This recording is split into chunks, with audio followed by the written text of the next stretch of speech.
99.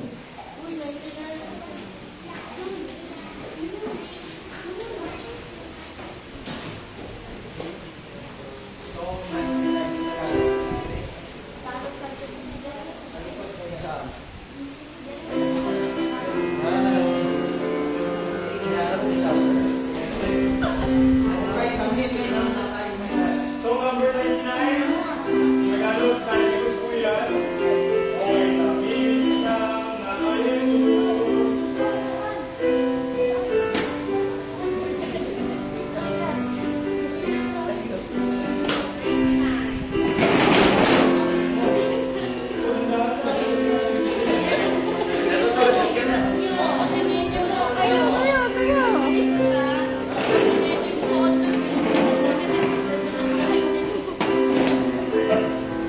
Page 99.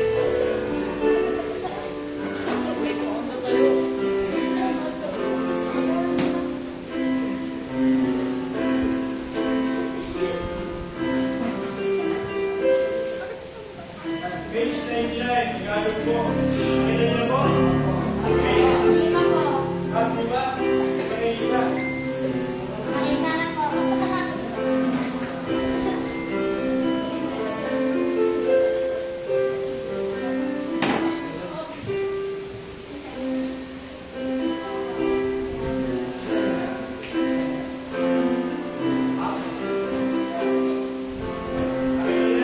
Okay. Tamis ng Nanay Jesus. Ganyan na si. Tamis ng Nanay Jesus. Ako ngayon ay alam na ay ikaw siya.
Ito, mga kapulong po kayo at pakinggan po natin ang inyong pagkakita.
Amen. Maraming salamat po sa awiting yan. Tayo po lahat ito ngayon. Tayo po ay mag-aral ng salita ng Panginoon. Open your Bible please to the book of Ephesians chapter number 5.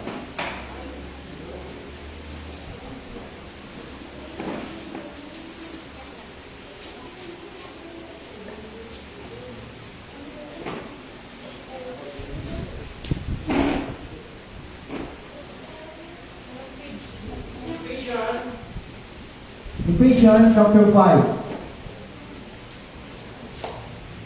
Verse number 20. Isang verse lang po ating mabasahin. I need to finish this in 15 minutes.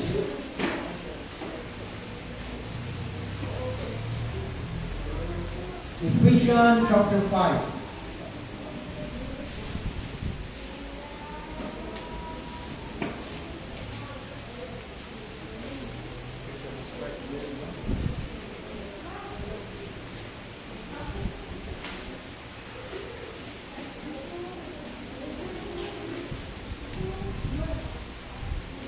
Ephesians chapter 5. If you dare, shout out amen.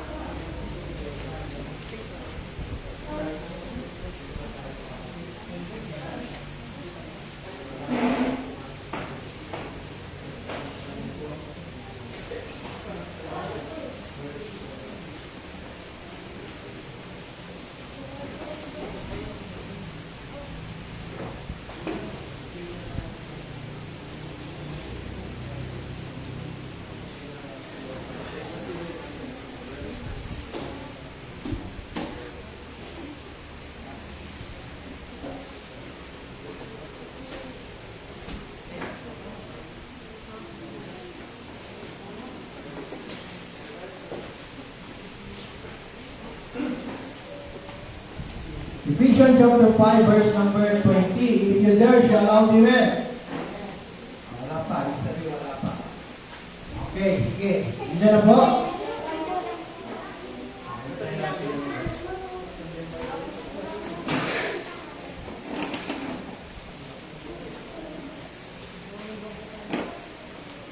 Okay, nandiyan na po lahat. If you dare, shout out amen. Pwede kayong sumigaw ng amen. Wala pong bayad na magsigaw ng amen. Okay?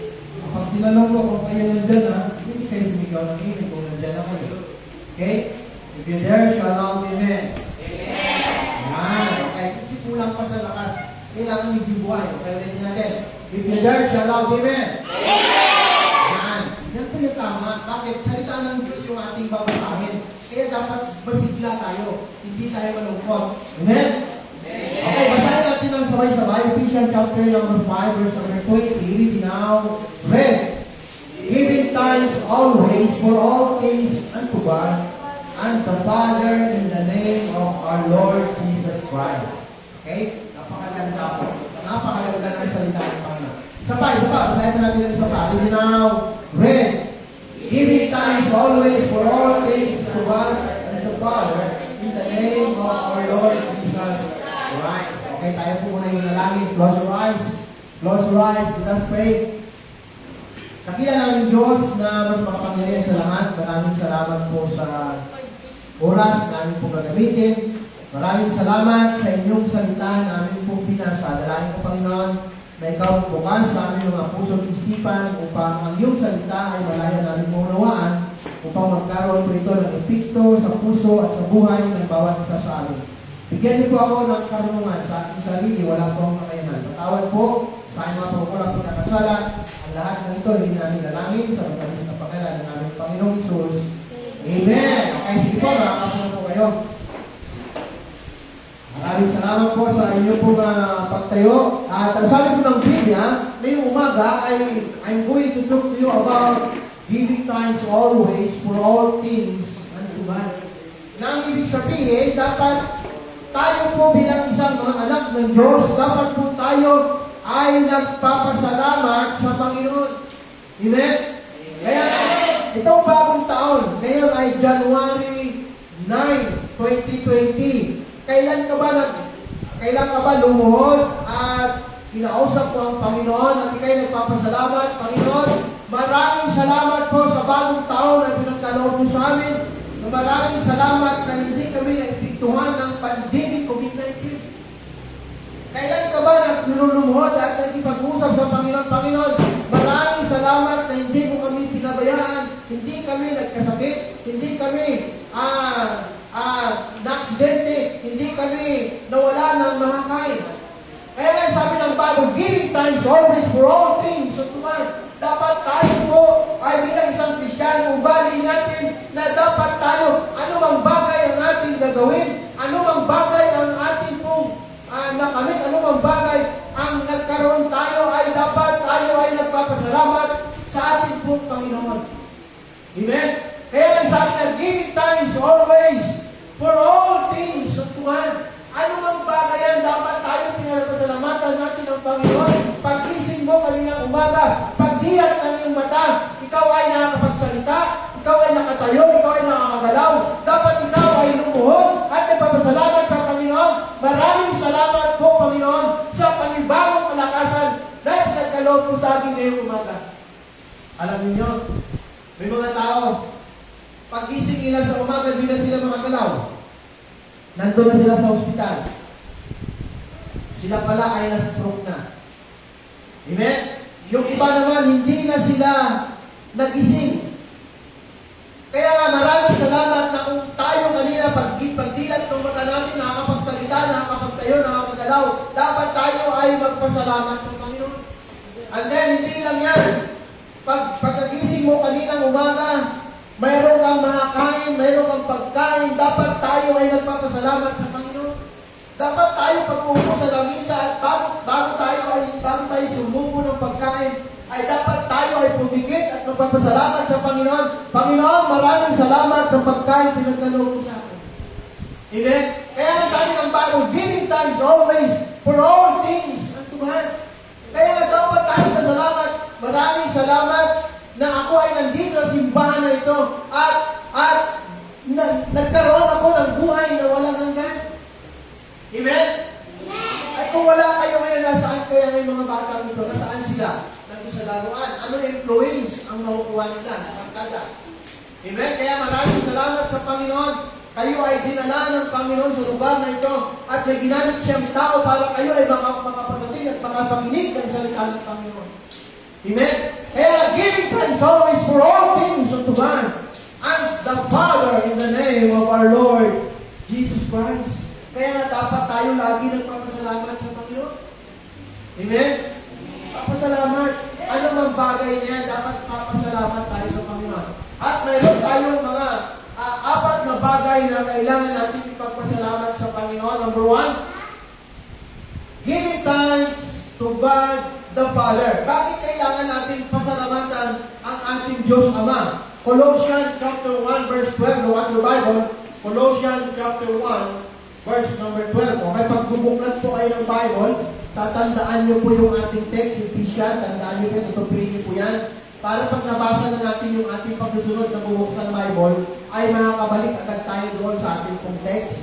Okay, tandaan niyo po yan. Colossians chapter number 1 verse number 12. At ito po ang sinasabi ng Panginoon. Okay? Colossians chapter 1 and verse number 12. Okay? Colossians chapter 1 and verse number 12. Ang sabi po ng Bible, giving thanks unto the Father, which hath made us meant to be partaker of an inheritance of the saints in life. Kaya nga sabi ng Bible, giving thanks unto the Father. Kaya nga, giving thanks, dapat tayo magpapasalamat sa Diyos Ama dahil tayo ay Kanyang nilalang. Amen? Ano ang dapat natin magpapasalamat? Pasalamat tayo sa Diyos na tayo ay nilalang ng Diyos. Amen? Look at your Bible ulit. Ang Genesis chapter 1, kailangan natin magpasalamat sa Panginoon ang verse number 1. Genesis chapter 1 and verse number 1. In the beginning, God created the heaven and the earth. And the earth was without form and void, and darkness was upon the face of the deep. And the Spirit of God moved upon upon the face of the water. And God said, let there be light, and there was light. Kaya dapat tayo magpasalamat sa Panginoon dahil create ng Panginoon at ang langit at ang lupa. Amen? Dahil kung hindi create ng Panginoon ang langit at ang lupa, ay wala rin tayo. Amen? And then in verse number 26, look at your Bible, sa mga kabataan, mahalaga na unawaan natin na tayo po ay create ng Panginoon. Tayo po ay tinuruan doon sa school na ang mga tao ay nagsimula sa malaking pagsabog at nagkaroon ng isang bagay na nagkaroon ng buhay at yun ay lumaki, naging insekto at naging hayop at naging onggoy at naging tao. Yan po ang tinuro sa atin. Kaya hindi tayo naniniwala dyan. Dahil sabi ng Bible, in the beginning God created the heaven and the earth was without form and void, and darkness was upon the face of the deep. And the Spirit of God moved upon the face of the water. Verse number 3, and God said, let there be light, and there was light. Kaya nga sa isang salita lang ng Panginoon, ay nagawa niya ang langit at lupa, at nagawa niya ang araw at ang buwan. Kaya nga, on verse number 26, look at your Bible on verse number 26. On verse 26, sabi ng Bible sa Genesis chapter 1, and God said, let us make man in our image, after our likeness, and let them have dominion over the fish of the east of the sea, and over the fowl of the air, and over the cattle, and over all the earth, and over every creeping things that creepeth upon the earth. Kaya dapat tayo salamat sa Panginoon na tayo ay create ng Panginoon. On verse number 27, ang sabi ng Bible, so God created man in His own image. In the image of God created Him, male and female created He them. Kaya nga tayo ay create ng Panginoon. Amen? Kaya nga dapat natin ipagpasalamat sa Panginoon na tayo ng Diyos ay create niya tayo. Amen? Kaya nga number 1, giving thanks to God the Father. And then number 2, giving thanks to God the Son. Kanina, pasalamat tayo sa Diyos Ama na create niya sa libutan. Create niya ang lahat ng bagay. At maging tayo ay kanyang create. Ngayon naman, kailangan natin pasalamatan ang Diyos Anak, walang iba, kundi ang Panginoon. Kundi ang Panginoon Jesucristo. Kaya sabi ng Bible, on Luke chapter 2, Luke chapter number 2 and verse number 10, doon sa ating kaninang binasa, Luke chapter 2 and verse number 10. Kaya kailangan natin magpasalamat sa Panginoon. Verse number 10, sabi ng Bible, and the angel said unto them, fear not, for behold, I bring you good tidings of great joy, which shall be to all the people. For unto you is born this day in the city of David a Savior, which is Christ the Lord. Kaya dapat tayo pasalamat na bagamat tayo makasalanan, ay mayroong pinanganak na tagapagligtas. Walang iba kundi ang Panginoong Isus. Amen? Kaya kailangan natin magpasalamat sa Panginoon. On Matthew chapter 1 and verse number 21, and she shall bring forth a son, and thou shalt call his name Jesus, for he shall save his people from their sin. Kaya kailangan natin magpasalamat sa Panginoon dahil mayroong ipinanganak na tagapagligtas. Wala iba kundi ang Panginoong Jesucristo. Amen? Kaya nga, ang verse number 23, sa Matthew chapter 1 and verse number 23, behold, a virgin shall be with child, and shall bring forth a son, and I shall call his name Emmanuel, which being interpreted is God with us. Kaya dapat tayo pasalamat na ang sabi ng Bible, behold, a virgin shall be with child, and shall bring forth a son. Sinasabi ng Bible na din tatawagin Emmanuel, na ang ibig sabihin po ng Emmanuel ay sumaatin ang Diyos. Amen? Kaya nga kailangan natin magpasalamat sa Panginoon. So balikan namin yung ating text, Ephesians chapter number 5 and verse number 2. Ang sabi po ng Bible sa verse number 2, and walk in love as Christ also hath loved us, and hath given himself for us, an offering and sacrifice to God for a sweet-smelling savor. Kaya nga sabi ng Bible, and walk in love as Christ. Kaya nga kailangan natin magpasalamat sa ating pong tagapagligtas dahil tayo ay kanyang inibig. Ang sabi ng Bible, for God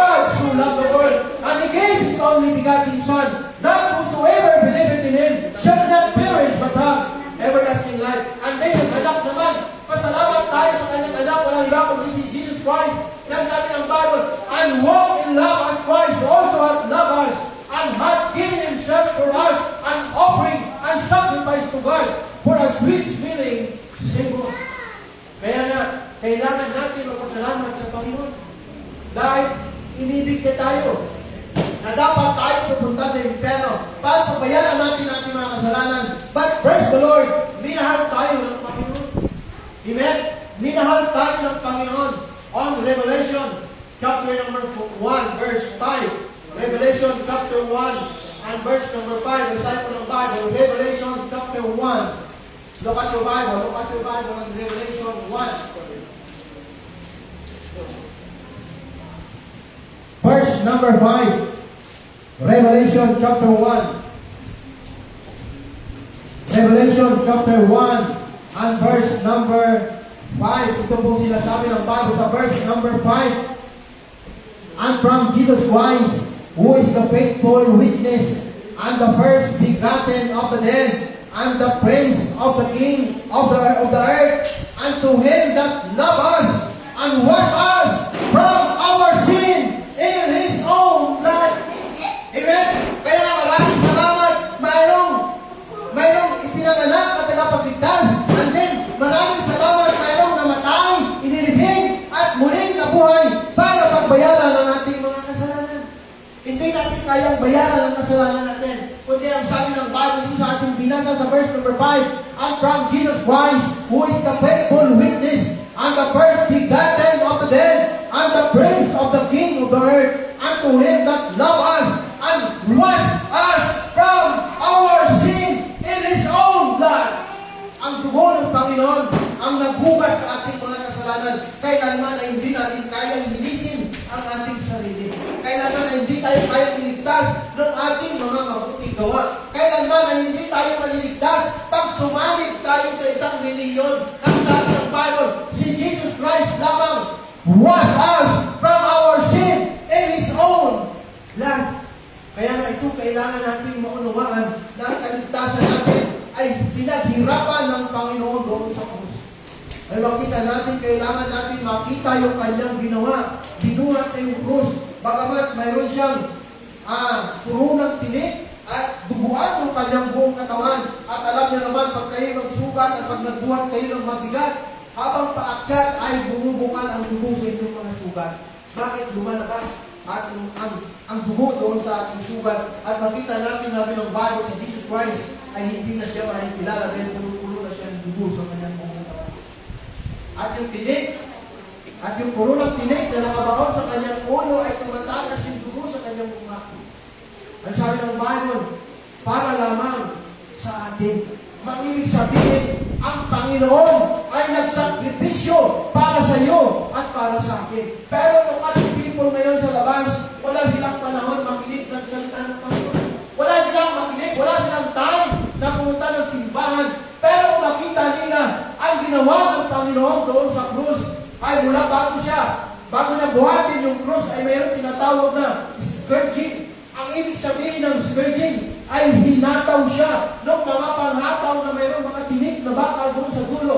At pag tumama sa kanyang katawan, at pag yan ay hinila, ay tangay ang kanyang laman. Ang tawag po dyan, scourging. Tinanggap niya lahat ng hirap niya bilang sakripisyo para lamang tayo magkaroon ng buhay na walang hanggan. Pero nasaan yung mga tao? Ang mga tao ay nakatingin sa sanlibutan dahil sila ay binulag ng sanlibutan. Amen? Look at the Bible again.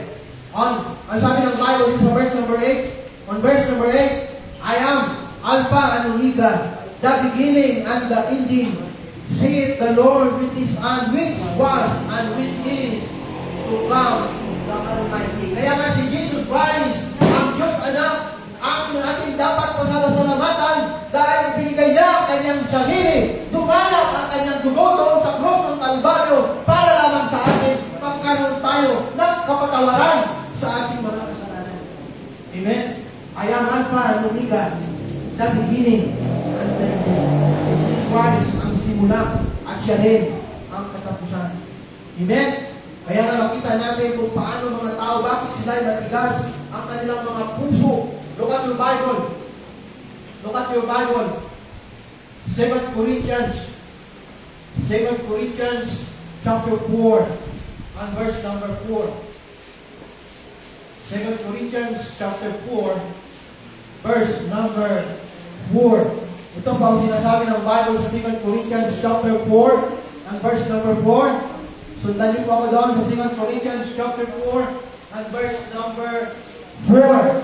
In whom the gods of this world have blinded the mind of them which believe not, lest the light of the glorious gospel of Christ, who is the image of God, should shine unto them. Kaya nga, yung mga tao, hindi nila nakikita ang spiritual na bagay dahil sila ay binulat ng sanlibutan. Kaya sabi ng Bible, in whom the gods of this world have blinded the mind of them which believe not, lest the light of the glorious gospel of Christ, who is the image of God, should shine unto them. Kaya na ito yung mga tao ngayon. Look at your Bible on Matthew chapter 15. Matthew chapter number 15. Ito yung sinasabi ng mga tao. Matthew chapter number 15 and verse number 8. Matthew chapter 15 and verse number 8.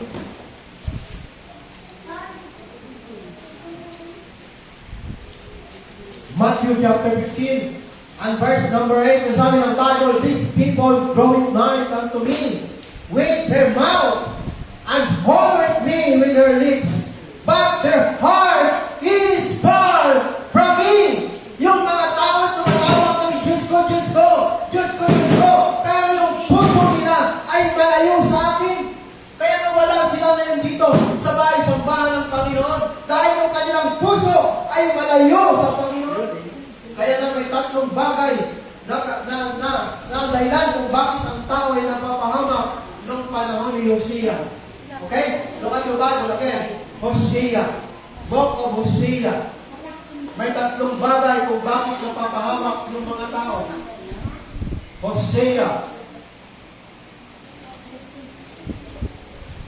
Book of Hosea.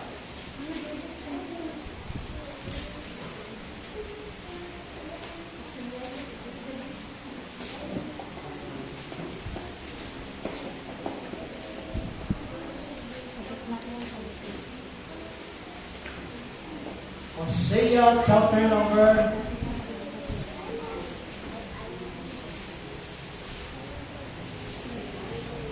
'Andiyan na po. Sa Book of Hosea. Nahirap ko hanapin yung Book of Hosea. Ano ha? Hosea chapter number 6.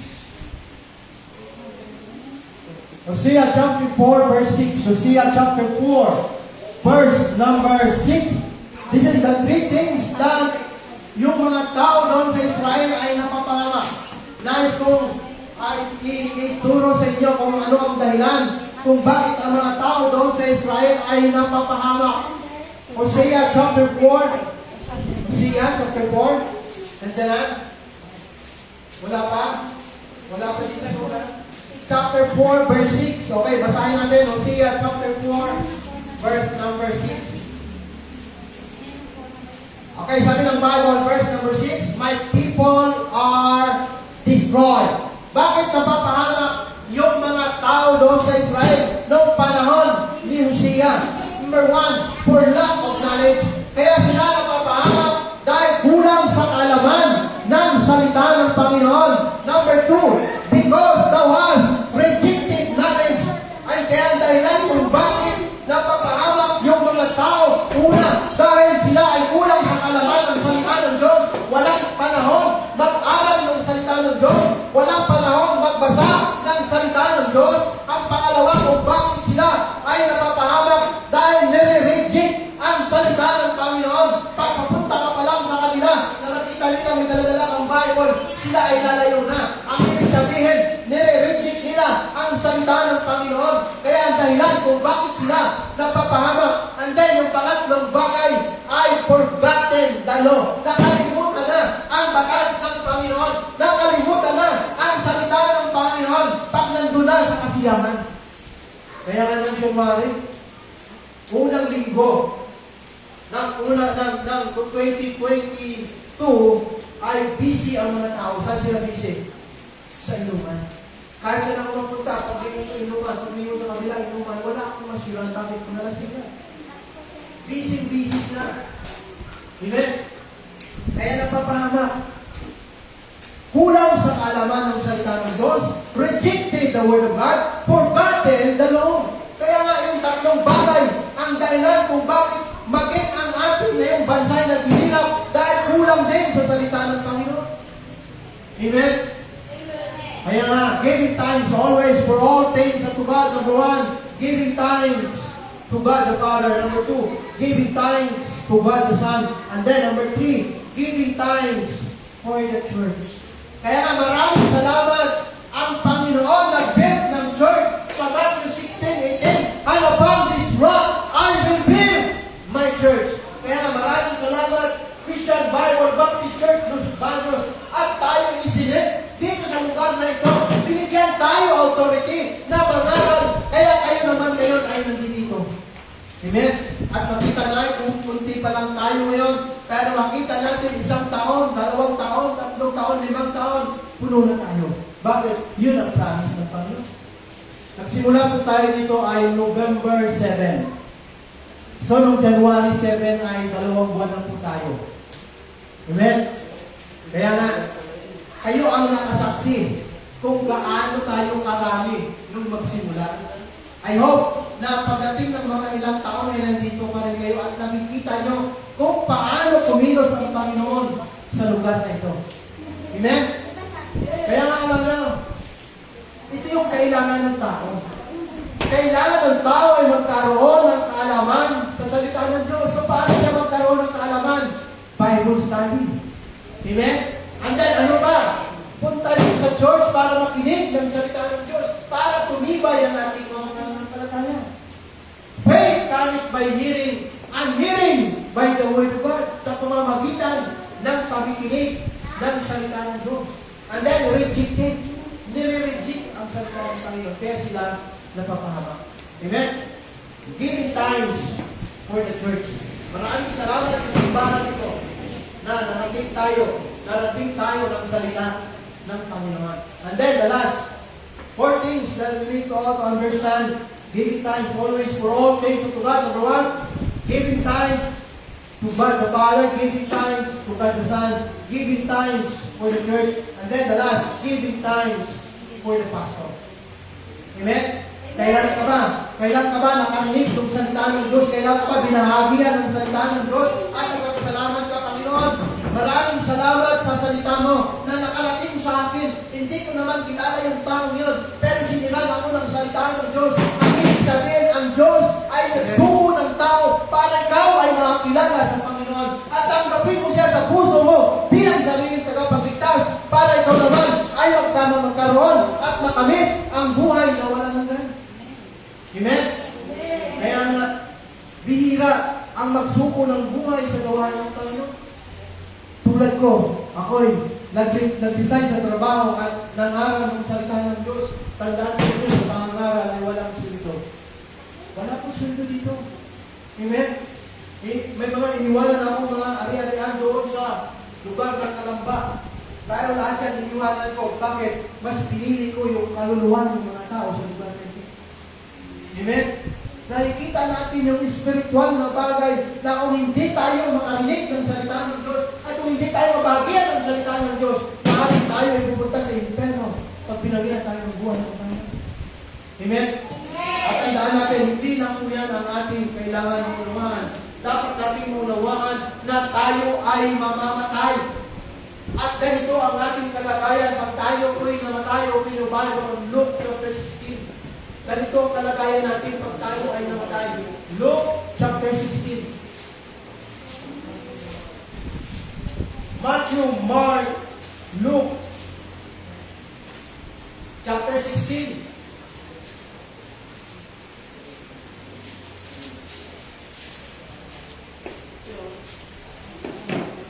Okay, nandiyan na? Luke chapter 16. Matthew, Mark, Luke. Matthew, Mark, Luke 16. Ganito ang kalagayan natin. Beginning verse number 19. Luke 16, beginning verse 19. Atin po itong basahin. Okay, nandiyan na? If you dare, shout out amen. Wala pa nag-amen. Ibig sabihin, wala pa sila doon sa aking sinasabi. Okay. If you dare, shout out amen. Hindi pa lang. Meron pang hindi pa nakarating doon sa aking sinasabi. Hintayin natin para sila rin ay makapagbasa ng salita ng Panginoon. Okay, if you dare, shout out amen. Okay. Atin pong basahin, beginning verse 19. Ready now? Read. There was a certain rich man which was clothed in purple and fine linen and perched sumptuously every day. And there was a certain beggar named Lazarus which was laid at his gate full of sores and desired to be fed with ground which fell from the rich man's table. Moreover, the dew came and licked his sores. And it came to pass that the beggar died and was buried by the angel into Abraham's bosom. The rich man also died and was buried. And in him he lifted up his eyes, being in torment, and seeing Abraham afar off and Lazarus in his bosom. And he cried and said, Father Abraham, have mercy on me, and send Lazarus, that he may dip the tip of his finger in water, and cool my tongue, for I am tormented at this flame. Kaya makita natin, mayroon isang mahirap, mayroon isang mayaman, na nung mamatay ang mahirap, dinala siya ng mga anghel sa langit, at nung mamatay naman ang mayaman, ay inilibing siya, at pagdilat ng kanyang mata, nandun na siya sa dagat-dagat na nagilingas na apoy sa impyerno. At hindi na siya makaalis doon. Kaya nga, ang sabi, panandaan niyo, sabi ng iba, mabuti pa, mamatay na lang ako, para pagpatay na ako, tapos na, no? Pag kayo'y namatay, ang katawan ng inyong natatapos. Pero yung kayo mismo, hihiwalay sa inyong katawan. Kaya nga, pag humiwalay na yung kaluluwa mo sa iyong katawan, ang katawan mo ay patay na, inilibing. Pero yung pag-iisip mo at yung pakiramdam mo ay nandun pa rin sa iyong kaluluwa. Kaya nga, on verse number 23, look at your Bible, and in here, he lifted up his eyes, being in torment, and seeing Abraham afar off, and Lazarus in his bosom, and he cried and said, Father Abraham, have mercy on me, and send Lazarus, that he may dip the tip of his finger in water, and cool my tongue, for I am tormented and dismayed. Kaya nga naramdaman niya na ang kanyang kaluluwa ay mayroong pakiramdam doon sa impyerno. Naramdaman niya na siya'y nasusunog at siya'y humihingi ng isang patak na tubig. Pero wala ng tubig sa impyerno. Huli na. Kaya nga, anong kailangan gawin ng tao? Ang kailangan gawin ng tao kung siya'y nabubuhay, ano ang dapat gawin para hindi siya mapunta sa lugar na ito? Ano ang dapat gawin para hindi mapunta ang kaluluwa sa impyerno? Kaya ngayong umaga, hindi kayo nagkamali na kayo pumunta sa simbahan ito at tinanggap nyo sa Panginoon sa puso nyo bilang sariling tagapagligtas. Amen? Kaya hindi kayo nagkakamali na nandito kayo ngayong umaga. Dahil kung hindi, sabi ng Bible, and in him they lift up his eyes, being in torment, and seeing Abraham afar off, and Lazarus in his bosom. Pagdilat ng kanyang mata, nagdulo sa impyerno, at nakita niya si Lazarus, kasama si Abraham doon sa kabilang bayo sa langit. At ang sabi niya, Amang Abraham, sumuhin mo si Lazarus, dahil inubog siya kanyang dulo, dalawin sa tubig, at inagay sa ating labi, para mabawasan ang init na ating nararamdaman. Pero hindi na pwede. Ang nasa langit, kailanman ay hindi pwedeng pumunta ng impyerno. At yung nasa impyerno, kailanman ay hindi pwedeng pumunta ng langit. Kaya na maghihirap siya ng walang hanggan. Ano ang mensahe? Ang mensahe po dito, ang kaluluwa ng tao doon sa impyerno, may pakiramdam. Ano naramdaman niya? Init. Kaya humihingi siya ng isang patak na tubig dahil nararamdaman niya yung init doon sa impyerno. Amen? Pangalawang bagay na kailangan malaman ng isang tao na ano ang nangyayari doon sa impyerno. Verse number 27. Look at your Bible, verse 27. Then he said, I pray thee, therefore, Father, that thou wouldest send him to my father's house. Bakit gusto niyang sumuhin si Lazarus doon sa bahay ng kanyang ama? On verse number 28, ang sabi ng Bible, For I have 5 brethren, that he might testify to them, lest they also came into his place for torment. Kaya nga gusto niyang sumuhin si Lazarus doon sa bahay ng kanyang ama dahil mayroon siyang 5 kapatid na ayaw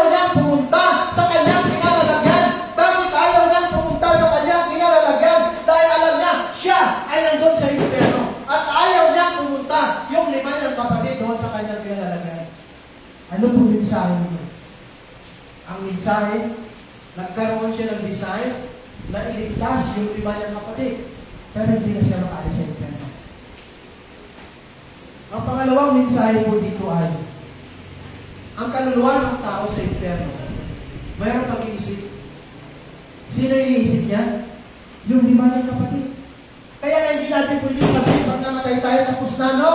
Pag ikaw'y namatay, iiwalay sa iyong katawan ng iyong kaluluwa. Yung tunay na ikaw ay iiwalay sa iyo. At yung kaluluwa na yon, ay yun ang may pakiramdam. Ay kaluluwa na yon, ay yun ang may pag-iisip. Kaya na iniisip niya ang kanyang limang kapatid. Kahit na gusto niyang maligtas, pero wala na siya kakayanan. Hindi na siya makaalis doon sa kanyang kinalalagyan. Nasaan siya? Tayo, malakas pa tayo. Marami pa tayong magagawa para dalhin ang ating mga mahal sa buhay. Ano ang purpose? Makarelate ng salita ng Diyos at tanggapin si Kristo sa puso bilang sarili ng kapatid. Amen? Kaya nga, the last things, pang-apat na bagay na kailangan natin malaman, giving thanks for all, giving thanks for the pastor. Number 1, giving thanks to God the Father. Number 2, giving thanks to God the Son. Number 3, giving thanks for the church. And then, the last, giving thanks for the pastor. Bakit kailangan natin pasasalamatan ng Panginoon kahit nagbigay siya ng pastor? Ephesians chapter 4, balikan natin yung ating text. Ephesians chapter 4, verse 11. Ang mga pastor po ay hindi po yan basta-basta. Okay? Ang sabi ng Bible sa verse number Ephesians chapter 4 verse 11. Ephesians chapter 4 verse 11, ang sabi ng Bible, and He gave some apostles, and some prophets, and some evangelists, and some pastors and teachers. So, ibig sabihin, ang mga pastor and teachers ay galing saan? Sa Panginoon. Amen? Kaya hindi basta-basta yan. Ang mga pastor, kaya salamat ngayon tayo pastor, si Pastor Arnold Balino, na sinit tayo sa lugar na ito para tayo mangaral, para tayo magbautismo, para tayo ay magturo ng mga tao para mabago ang buhay ng mga tao. Amen? Sa panahon natin ngayon, maraming kumakalat na sakit. Hindi pa natin na-resolve ang COVID-19, mayroon naman bago. Ano naman yung bago? Alert, liver na naman tayo. No? Maraming sakit. May sakit sa ubo, may sakit sa sipon, may sakit sa lagnat, may sakit sa sugat. Lahat yan, mabibili mo sa mercury. Pero, ang wala kong mabibili, ang sakit sa kasalanan. Ano ba gamot sa kasalanan? Para hindi tayo magkasala. Walang ibang sakit. Walang ibang gamot dyan, kundi salita ng Diyos. Amen? Kailangan ng salita ng Diyos para mabuhay, mabago ang buhay ng bawat isa sa atin. Amen? Kaya nga, giving thanks for the pastor. Maraming salamat, mayroong mga ngaral. Maraming salamat, mayroong nagsusundo sa iyo. Maraming salamat, mayroong nag-aalaga sa iyo. Pupunta ka sa ibang church, di ka naman sinusundo. Tandaan natin, pag pumunta mo tayong palengke, sinusundo tayong palengke? Hindi. Pero bakit natin isa tayo punta? Dahil nandun ang pangangailangan natin. Nandun yung bigas, nandun yung ulam, nandun yung gulay, nandun yung mantika, nandun lahat-lahat. Kaya tayo napunta. Yun yung pangangailangan natin, physical. Pero yung pangangailangan natin, spiritual. Dapat natin maunawaan na yung salita ng Diyos, yun yung pagkain ng ating kaluluwa, na hindi natin makikita yan, kundi sa simbahan. Kaya dapat kumukusa rin tayo sa simbahan. Bakit? Kailangan natin makakain. Pagkain spiritual, ang salita ng Diyos. Amen? Yung dapat natin unawanan. Salita ng Diyos. Look at the Bible of Jeremiah chapter 3. Last verse na ating babasahin. Para maunawaan natin saan ba galing yung mga pastor na yan. Bakit may mga ngaral? Yung pastor na tunay na simbahan. Jeremiah chapter 3. Jeremiah chapter 3 and verse number 15. Jeremiah chapter 3 and verse number 15.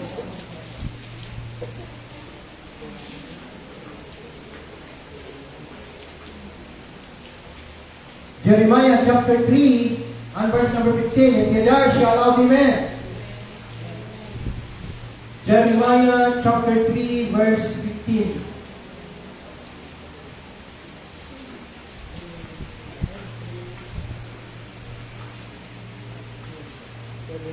Page 7 of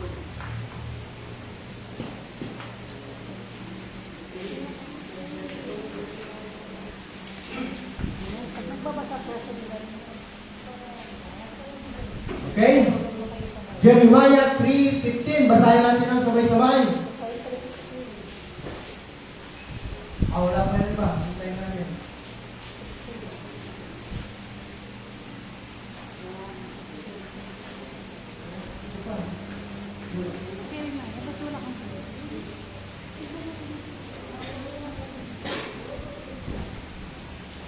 Okay, nandiyan na. Jeremiah chapter 3, verse 15.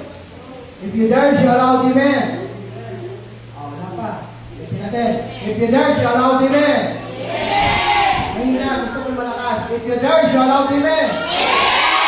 Yan, dapat buhay tayo. Yun ang salita ng Panginoon. Basahin natin verse number 15. Read it now. Read.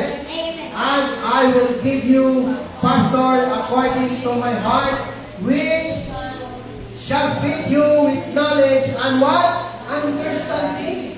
Kaya nga yung mga pastor ay galing sa puso ng Panginoon. Ibinigay niya sa simbahan para ikaw ay pakainin ng espiritual na pagkain. Kaya sabi ng Bible, I will give you pastors according to my heart, which shall feed you with knowledge and understanding. Amen? Kaya nga dapat tayo pasalamat na mayroong mga ngaral na siya yung magpapakain sa atin ng spiritual na pagkain. Amen? On verse number 22, sabi ng Panginoon, return ye, backsliding children. Bumalik ka! Bumalik ka! Kung ikaw ay nag-backslide, sabi ng Bible, return ye, backsliding children, and I will heal your backsliding. Behold, we come unto thee, for thou art the Lord our God. Amen? Kaya naman kay backsliding heart, bumalik ka sa Panginoon. Ang sabi ng Bible, return ye backsliding children, and I will heal your backsliding. Behold, we come unto thee, for thou art the Lord our God. Kaya tayo bumalik sa Panginoon. Kaya nga dapat ilagay natin sa ating puso yung paglilingkod sa Panginoon. Looking unto Jesus, the author and the finisher of our faith. Tayo natin tumalay tayo na. Dakilang Diyos na mas makapangyarihan sa lahat ng salamat. Maraming salamat, Panginoon, sa oras. Pinagaling ko po sa amin. Maraming salamat sa inyong salita. Maraming salamat sa bawat isa. Dalayan ko, Panginoon, ng iyong salita na natilig sa aming mga puso upang ito ay lalong lumago at magkaroon ka rin ng desire na mag-import puso ninyo. Panginoon, pagkaroon po sa ito ang kasala. Ang lahat ng ito yung nananalangin sa matamis na pangalan ng aming Panginoong Jesus. Amen. Abang pinagpagtog ang awiting paanay mayroon kang nais sa pasalamat sa Panginoon. Why yung here in the altar of God? Tayo po ay lumapit dito sa altar at kung mayroon tayong nais sabihin sa Panginoon, tayo po yung at tayo ay magpag-usap. Amen? Kung tayo anak ng Diyos, tumanggap ka sa Panginoon, kneel down and talk to God.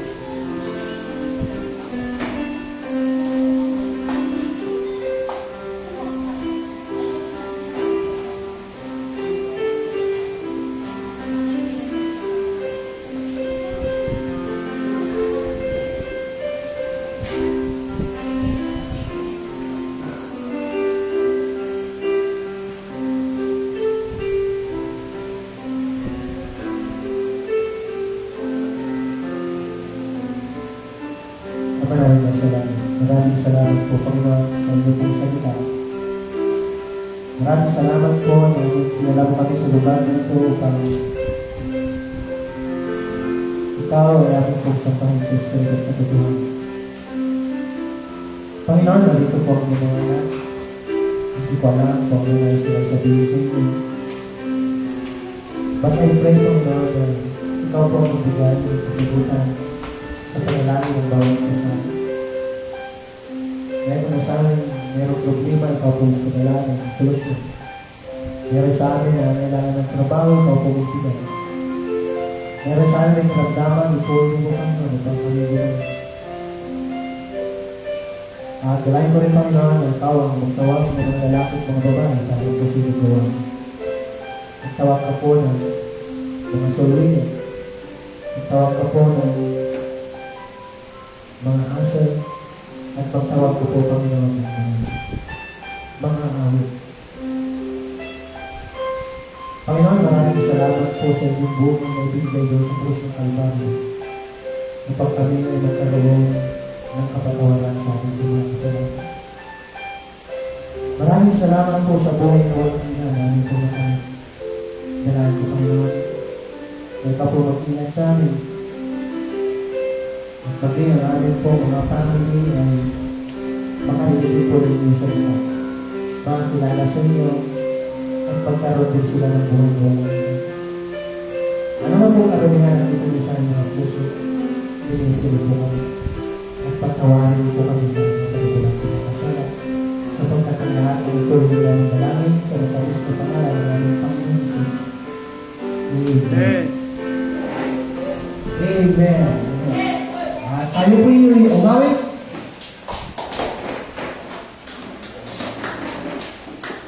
Awitin po natin ang rejoice in the Lord always. Okay, wala po yan. Nasa Bible po yan, pero huwag nyo lang buksan. Sundan nyo lang ako. Okay? Rejoice in the Lord always. Ready now, say. Rejoice in the Lord always. And again, I say rejoice. Rejoice in the Lord always. And again, I say rejoice. Rejoice, rejoice. And again, I say rejoice.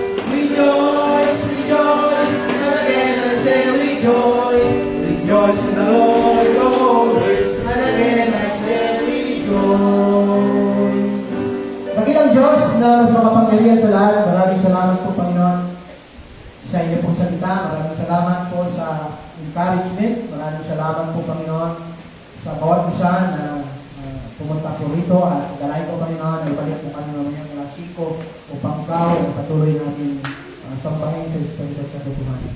Pag-ingatan niyo po ang bawat isa sa amin, makarating sa amin kanyang tahanan at ligtas ng mga kapahamakan. Forgive us in our share we pray in Jesus' name.